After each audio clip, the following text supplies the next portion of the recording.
وكان نقاب شليه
وبات شعاراً عالمياً تعبر فيه المرأة عن المطالبة بحقوقها كما يردده المدافعون عن حقوق المرأة، إذ لطالما تعرضت المرأة للعنف ولطالما ذاقت الويلات نتيجة ندائها للحرية.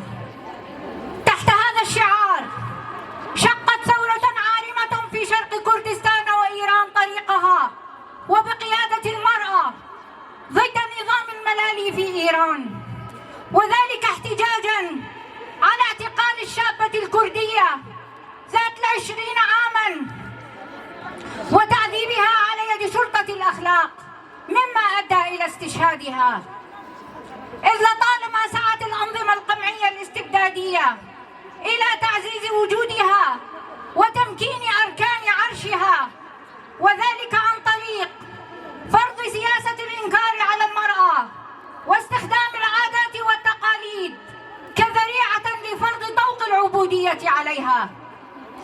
الشهيدة جينا أمين كانت بمثابة الشرارة التي أشعلت وألهبت نار الثورة لتمتد إلى عموم المدن الإيرانية، فأصبح شعار جنجيان آزادي يتردد في كافة المدن الإيرانية، كافة شرائح الشعب وبكافة توجهاتهم يرددون هذا الشعار.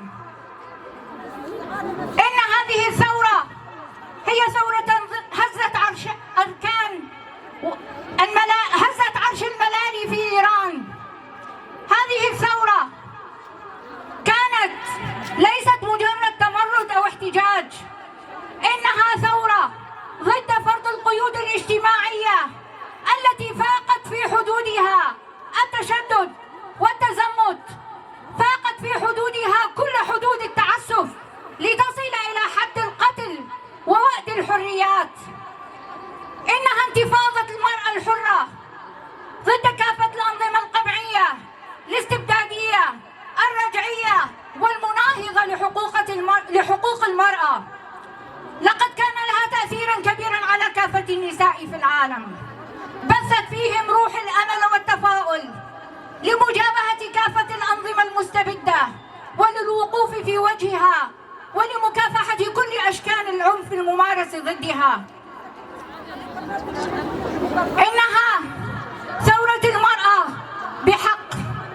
نحن كنساء شمال شرق سوريا نناشد جميع النساء في العالم لاستعزيز تضامنهم في وجه هذه الأنظمة القمعية، وسننضم بأصواتنا عالياً لجميع الأصوات المنادية بحرية المرأة، وسنستمر في نضالنا حتى تحصل المرأة على كامل حقوقها والقضاء على كافة أشكال العنف، وسنضم صوتنا عالياً للأصوات المنادية بجنجيان آزادي وصولاً إلى عالم خال من العنف ومن التمييز ضد ضد المرأة.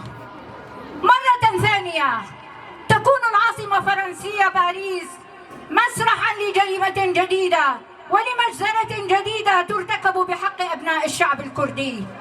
هذه الجريمة وهذا الهجوم الإرهابي الذي نفذ عن سبق الإصرار وعن سبق الرغبة في ارتكاب الجريمة من قبل مجرم بامتياز.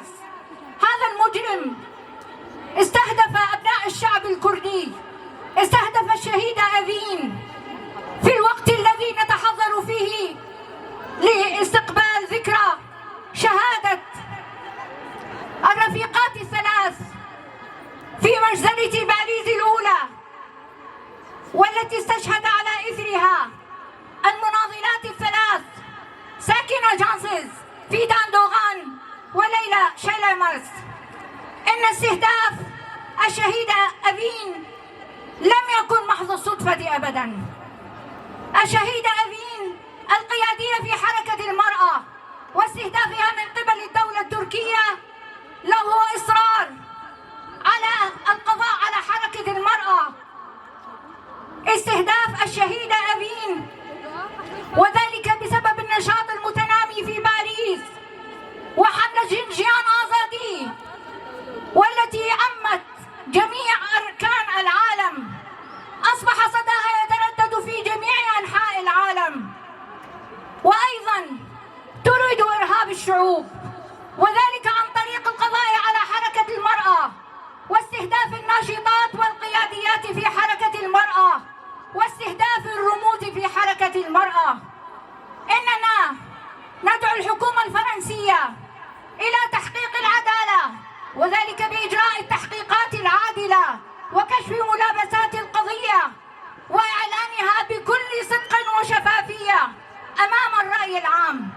كما ندعو أيضا إلى الكشف عن ملابسات مجزرة باريس الأولى والتي راح ضحيتها الشهيدة ساكنة وليلى وفيدان، إعلان نتيجة التحقيقات أمام الرأي العام. نحن كنساء في شمال شرق سوريا نرفع صوتنا عاليا وننادي بالحقوق لجميع المرأة والقضاء على التمييز ضد المرأة، وأيضا القضاء على كل أشكال العنف ضد المرأة، لنصل إلى عالم خال